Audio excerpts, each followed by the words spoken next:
तो आगे बढ़ाते हैं हम अपने डिस्कशन को और आज हम डिस्कस करेंगे थर्ड लॉ ऑफ मोशन को, जिसे हम law of action and reaction भी कहते हैं।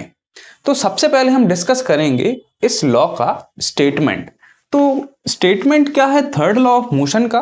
वो है for every action there is an equal and opposite reaction.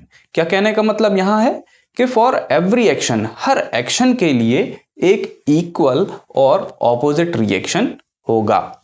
या फिर हम इसको दूसरे शब्दों में अगर देखें तो क्या लिखा है कि whenever one body exerts a force on another body, जब भी कोई एक बॉडी किसी दूसरी बॉडी पर कोई फोर्स को एक्सर्ट करती है, then the second body or we can say the other body exerts an equal and opposite force on the first body।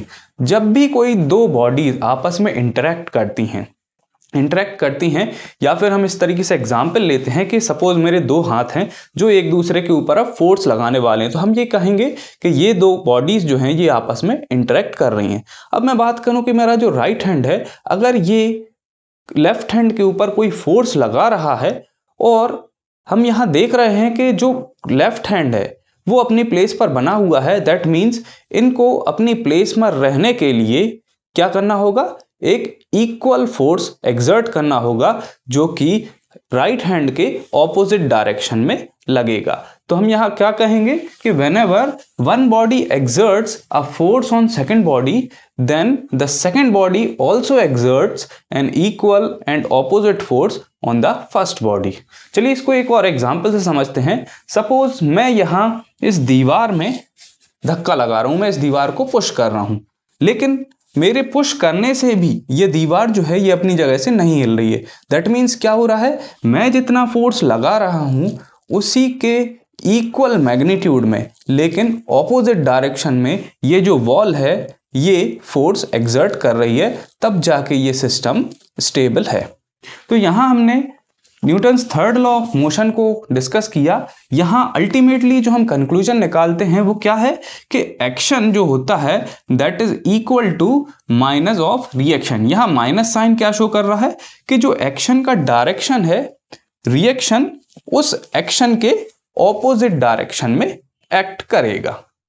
आगे हम डिस्कस करेंगे थर्ड लॉ ऑफ मोशन से रिलेटेड कुछ एग्जाम्पल्स के बारे में जो हमारी डे टू डे लाइफ से रिलेटेड है।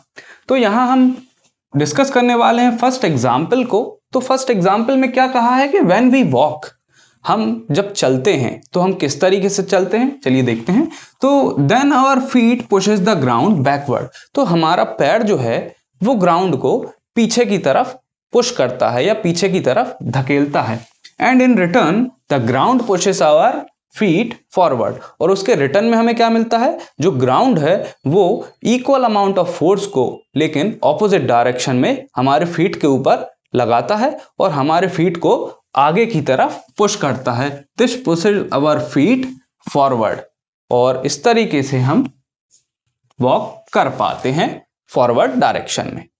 अब आते हैं सेकंड एग्जाम्पल पर। तो सेकंड एग्जाम्पल में बोला है कि swimmer pushes the water backward. जो स्विमर होते हैं, जो तैराक होते हैं, वो क्या करते हैं, वो वाटर को पीछे की तरफ धकेलते हैं, पीछे की तरफ पुश करते हैं, और फिर क्या होता है कि जो वाटर है वो क्या करेगा, वो इन स्विमर्स के ऊपर इक्वल और ऑपोजिट फोर्स एक्सर्ट करेगा। वाटर जो है वो पुश करेगा स्विमर्स को फॉरवर्ड डायरेक्शन में, और इस तरीके से स्विमर्स जो है वो इजीली स्विम कर पाते हैं। आते हैं थर्ड एग्जाम्पल पर। तो थर्ड एग्जाम्पल में कहा है कि when a bullet is fired from a gun, जब कोई बुलेट किसी एक गन से फायर की जाती है, जब कोई बंदूक चलाई जाती है, जब उससे गोली बाहर आती है, तो क्या होता है, the force sending the bullet forward is equal to the force sending the gun backward. तो जितने अमाउंट में जो फोर्स उस बुलेट को आगे की तरफ भेज रही है, वही सेम अमाउंट ऑफ फोर्स लेकिन ऑपोजिट डायरेक्शन में उस गन को पीछे की तरफ मींस बैकवर्ड डायरेक्शन में भेजेगी। यहां पे हम देखें तो जो फोर्स है वो बुलेट और गन पर इक्वल और ऑपोजिट डायरेक्शन में एक्ट कर रही हैं। अब आते हैं नेक्स्ट एग्जाम्पल पर। तो नेक्स्ट एग्जाम्पल में कहा है कि when someone jumps out of a boat to the bank of river, जब कोई व्यक्ति किसी बोट में जो बोटिंग कर रहा होगा, सपोज अब उसको बोट से बाहर वापस किनारे पर उतरना है, तो वो क्या कर रहा है, वो बोट से जंप करके बाहर किनारे की तरफ कूद रहा है। तो क्या होगा, द बोट मूव्स बैकवर्ड, तो बोट जो है वो पीछे की तरफ मूव कर जाएगी। क्यों, अवे फ्रॉम द पर्सन, क्यों मूव करेगी, क्योंकि पर्सन जो है वो फोर्स लगा रहा है बोट के ऊपर फॉरवर्ड जाने के लिए, लेकिन बोट के ऊपर जो फोर्स लग रहा है वो कैसा लग रहा है, वो बैकवर्ड डायरेक्शन, पीछे की तरफ लग रहा है, जिससे जो पर्सन है वो आगे की तरफ जाएगा और बोट जो है वो पीछे की तरफ मूव कर जाएगी। लास्ट एग्जाम्पल पे अब हम आते हैं। तो इसमें क्या कहा है कि इन जेट एयरक्राफ्ट्स, यहाँ जेट एयरक्राफ्ट्स की बात की है। तो जेट एयरक्राफ्ट्स में क्या हो रहा है, hot gases obtained by rapid burning of fuel, जो हॉट गैसेज उस एयरक्राफ्ट के पीछे से निकलती हैं। क्यों निकलती हैं, क्योंकि उसके अंदर बहुत तेजी से फ्यूल को बर्न किया जाता है।